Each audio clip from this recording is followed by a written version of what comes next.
One analyst said it out loud, a full yelp. Sitting alone, watching the 2026 WNBA draft, and the Indiana Fever just made a pick. So shocking, it forced an involuntary noise. Not frustration. Not disappointment. Pure, unfiltered disbelief.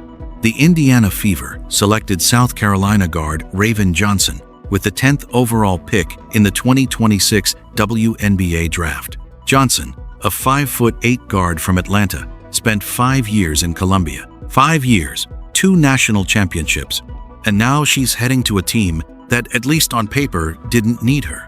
Or did they? Because here's where it gets complicated. Not everyone is excited about this pick. More than a few Fever fans are not happy with the team's decision to use the 10th pick on her, and they've made their feelings very known. Social media detonated. Comments sections overflowed. And in draft rooms and basketball circles across the country, the same question kept coming up. Why? This is the story of one of the most divisive draft picks in recent WNBA memory. A story involving a viral wave-off, a player who nearly quit the sport, and a front office decision that split an entire fan base down the middle. By the end of this, you'll understand exactly what's going on, and you can decide for yourself whether this was a stroke of genius or the most baffling move of the draft. The idea that she was still available at number 10 made the people in the Fever front office, I mean, we know who that is. It's Amber Cox, it's Steph White, it's Kelly Krauskopf. It really made them feel like they needed to take advantage of the situation and the player. And, you know, even though I don't want to get into a lot of the off-court... Before we talk about draft night, we need to go back, way back. Because the reason this pick hit so differently has everything to do with a 2-second hand gesture that broke the internet 3 years ago. It was March 2023, the NCAA tournament, Iowa versus South Carolina, and Caitlin Clark was doing what Caitlin Clark does, dominating every single moment she was on the floor. But in one particular sequence, something happened that nobody expected to go viral. Clark, guarding Raven Johnson at the three-point line, simply stopped. She stepped back, looked at Johnson, and waved her hand. Not dramatically, not with any real malice, just casually. Like she was signaling to her teammates, don't worry about this one. She's not a threat. It lasted about 2 seconds. It felt like it lasted forever. The clip spread everywhere. Sports blogs, social media threads, reaction videos, all of them latching onto the same image. One of the best players in women's college basketball history, completely dismissing a freshman with a flick of her wrist. And the thing is, Clark wasn't exactly wrong to do it. At the time, Raven Johnson was shooting around 24% from three-point range. Clark left her wide open and went on to score 41 points that game. Iowa won comfortably. The wave-off looked like cold, calculated basketball IQ. But what nobody could have predicted was what it did to Raven Johnson.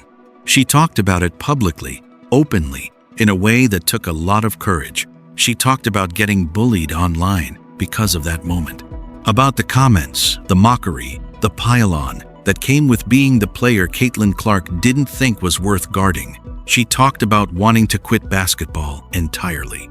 Not stepping back, not taking a break, actually quitting. That's how heavy the weight of a 2-second clip became for a college freshman who hadn't even finished her first full season. Johnson had already suffered a season-ending left knee injury in her second career game with South Carolina, so she already knew what rock bottom felt like. But this was different. This was public. This was repeated over and over. Every time someone wanted to make a point about who was and wasn't a threat on the court, most people would have crumbled. Raven Johnson chose something else entirely. But that's the next chapter. When you nearly quit something and decide to stay, one of two things happens. You drift through it, going through the motions, carrying the doubt with you everywhere. Or you flip a switch, and that pain becomes the most powerful fuel you've ever had. Raven Johnson flipped the switch. The offseason after that viral moment, by all accounts, Johnson became obsessive about fixing the one thing that had gotten her publicly dismissed her shooting. She wasn't just working on it. She was living in the gym, building new mechanics, rewiring her release, turning a glaring weakness into something that could no longer be used against her. By her junior year, her numbers were already trending up. By her senior year, the transformation was undeniable. In her final college season, Johnson averaged 9.9 points, 4 rebounds, 5.1 assists, and 1.5 steals per game, while shooting 48.6% from the field and 39.8% from three. For context, that's nearly a 1.6-point improvement in three-point percentage from the freshman year, when Clark waved her off. The player who was once openly dismissed as a non-shooter had quietly become one of the more efficient guards in college basketball. But it wasn't just the numbers that told the story. It was what happened on the court when South Carolina faced Iowa again. In the 2024 National Championship game, Raven Johnson guarded Caitlin Clark. She was physical. She was relentless. She applied pressure in a way that affected Clark's rhythm throughout the game. South Carolina won convincingly. And the moment that had defined Johnson's lowest point had now come full circle. She had stared down the player who once dismissed her, and she had won. In her 5 seasons with the Gamecocks, Johnson attended 5 straight Final Fours and 4 national championships, winning 2 of them. She set several program records, including most assists and most steals in career NCAA tournament games. Those aren't just impressive numbers, they're the kind of records that tell you a player shows up when it matters most, when pressure is highest and margins are thinnest. By the time the 2026 draft rolled around, Johnson had turned a career-threatening narrative into one of the most compelling redemption stories in recent women's basketball history. The question wasn't whether she was good enough for the WNBA. The question was whether she was the right fit for Indiana. And that's where things got messy. Draft night in New York. The Shed at Hudson Yards. 23 picks worth of futures being decided in real time, and the Indiana Fever sitting at number 10 with the most watched fan base in the entire league locked in. Sitting at the draft table with her family in New York, Raven Johnson's mouth fell open when she heard WNBA Commissioner Kathy Engelbert call her name for the number 10 Indiana Fever selection. Genuine shock. Real emotion. A 5-year journey condensed into one public moment. But out in the real world, watching from living rooms and sports bars, a large section of Fever fans were having a very different reaction. GM Amber Cox said of Johnson, "Raven is somebody that we thought would probably go in the top 4 or 5 before calling the pick a home run in front of Fever fans watching a draft party." Cox was electric. She believed in this pick fully and didn't hesitate to say so. Head coach Stephanie White followed with measured praise, talking about Johnson's growth, her winning pedigree, and the way she shows up in big moments. The fans weren't buying it. While some fans expressed their delight in the team's decision to draft Johnson, more than a few others were very disappointed about the move. The Fever are now facing intense backlash from a good number of disgruntled fans. Comment sections on the team's social media posts filled up fast. The frustration wasn't really about Raven Johnson as a person or even as a player. It was about fit. It was about logic. It was about the fact that Indiana came into this draft with a glaring need interior size and rim protection and walked away with their 3rd point guard. Some Fever fans had other players in mind for the 10th overall pick. One player Indiana missed out on is UCLA's Gabriela Jaquez. She went 5th overall to the Chicago Sky, which did not sit well with the Indiana faithful. And beyond Jaquez, players like Medina Okot, a 6'5" post presence, were still on the board. The Atlanta Dream grabbed her at 13. Washington took a big of their own at 11, and Indiana took a point guard. For a team already carrying Caitlin Clark and Kelsey Mitchell in the backcourt, the math felt off. But the front office clearly saw something different, and that gap between what the data suggests and what the decision-makers believed is what's been driving the conversation ever since. Here's the thing that tends to get lost when people talk about this pick purely in terms of roster logic Last season was an absolute nightmare for Indiana's backcourt depth, and not in a "we could have planned better" kind of way. In a "nobody could have seen this coming" kind of way. Last season, Indiana lost its starting point guard in Clark, backup point guard in Ari McDonald, and third-string point guard in Sidney Colson to season-ending injuries, and Mitchell developed life-threatening rhabdomyolysis in Game 5 of the WNBA semifinals with the load she took on. Read that again. 3 point guards all out, and their primary scorer battling a condition serious enough to be described as life-threatening at the worst possible moment of the season. Johnson joins a Fever team that won a franchise record 24 games last season and made it to the semifinals of the WNBA playoffs. And they did it while absorbing one of the most brutal injury situations any team had faced in recent memory. With a full roster and a healthy Clark, the ceiling gets even higher, but only if the pieces are right. In addition to expecting Clark's return and Boston coming off all WNBA second-team honors, the Fever have re-signed several key pieces of last year's roster. Guard Kelsey Mitchell was rewarded for her all-WNBA season with a $1.4 million Supermax contract. So the core is intact. The foundation is strong. But the critics aren't wrong to point out that the one position Indiana kept reinforcing, guard, was already their deepest spot. A third Fever guard, Sophie Cunningham, signed a 1-year deal to return, and Tiasha Harris brings 5 years of WNBA experience to the roster after signing a deal on April 12. That's a lot of guards, a lot of perimeter players. And still, when you flip the question around to interior defense, to who anchors the paint against Breanna Stewart, against Jonquel Jones, against the big bodies, the Liberty, and the Sun bring every single night, the answer gets thin fast. Aaliyah Boston is excellent, but she can't do it alone. And Raven Johnson, as talented as she is not the answer to that problem. The Fever's front office knows this, which means either they have a plan we haven't seen yet, or they made a value pick that doesn't address their biggest weakness. And neither of those options is entirely comfortable. Before we write this off entirely, it's only fair to make the argument the Fever's front office was clearly making in their own heads when they sprinted to that podium. Johnson is a 2-time SEC All-Defense selection who took home the conference's Defensive Player of the Year honor in 2025-26.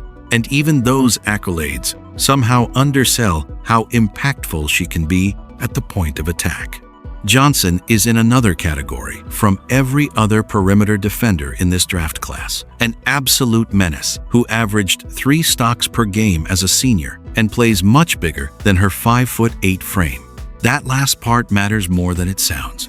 The WNBA is a league where perimeter guards get exploited defensively all the time. Opposing teams run pick-and-roll actions specifically designed to force mismatches to get their best isolation scorer matched up against the weakest defender on the floor. For a team built around Caitlin Clark, a generational offensive player who carries real defensive limitations, having someone who can take the toughest assignment every single night is genuinely valuable. Johnson's presence will make it much harder to pick on either Clark or Mitchell in on-ball actions, while also helping them conserve their energy for the offensive end. Think about what that unlocks. Clark playing with less defensive burden, more energy saved for the moments where her offensive genius is most needed. That's not a small thing. That's potentially the difference between a deep playoff run and another early exit. Johnson is by no means a dynamic scorer, but she's made impressive strides as a playmaker and creator with the ball in her hands, posting a career-high 5.1 assists to just 1.6 turnovers per game as a senior. Her creativity as a passer has grown by leaps and bounds, and those skills will come in handy for Indiana. When she shares the floor with Clark and Mitchell, she can serve as an initiator to remove some ball-handling pressure and allow them to be used more as off-ball threats. ESPN analyst Rebecca Lobo said during the draft show, "I love Raven Johnson for them. If she comes off the bench for Caitlin Clark, she brings a totally different type of player, a different type of defender. You think about her potentially alongside Caitlin Clark that can work as well. Just a lot of exciting possibilities for Indiana. Johnson was just the third guard in 10 years to win the SEC Defensive Player of the Year award. On paper, the Fever didn't just draft a point guard. They drafted a defensive weapon, a floor general, and a piece that could make their best player better. Whether that's enough to justify a lottery pick is the real debate. So here's where Indiana actually stands heading into the 2026 season, and it's more complicated than either side of this debate wants to admit. A two-time NCAA champion, two-time NCAA All-Region selection, and AP All-American, Johnson will bring savvy point guard play to an Indiana team that nearly upset the Las Vegas Aces during the 2025 postseason before falling in Game 5. Last season, the Fever reached the second round, despite star Caitlin Clark playing just 13 games due to a groin injury and a re-aggravation of the same injury 9 games after she returned from the first. That context is crucial. This team, battered and undermanned, still pushed the eventual champions to 5 games. With a healthy Clark, a re-signed Mitchell, and a fully functional Aaliyah Boston, who spent last season earning all WNBA honors, the ceiling in Indiana is legitimately high. The question isn't whether they can compete. It's whether they've built the right team to compete against the specific challenges the league's elite will throw at them. Johnson, a former two-time NCAA national champion, will reunite with her former college teammate Aaliyah Boston in Indiana. That built-in chemistry is real.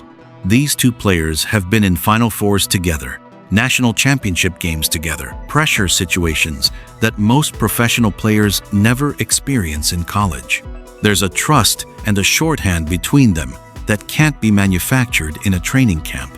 Johnson can immediately step up as the leader of the Fever's second unit, helping to get things organized and keep the offense afloat while Clark and Mitchell rest.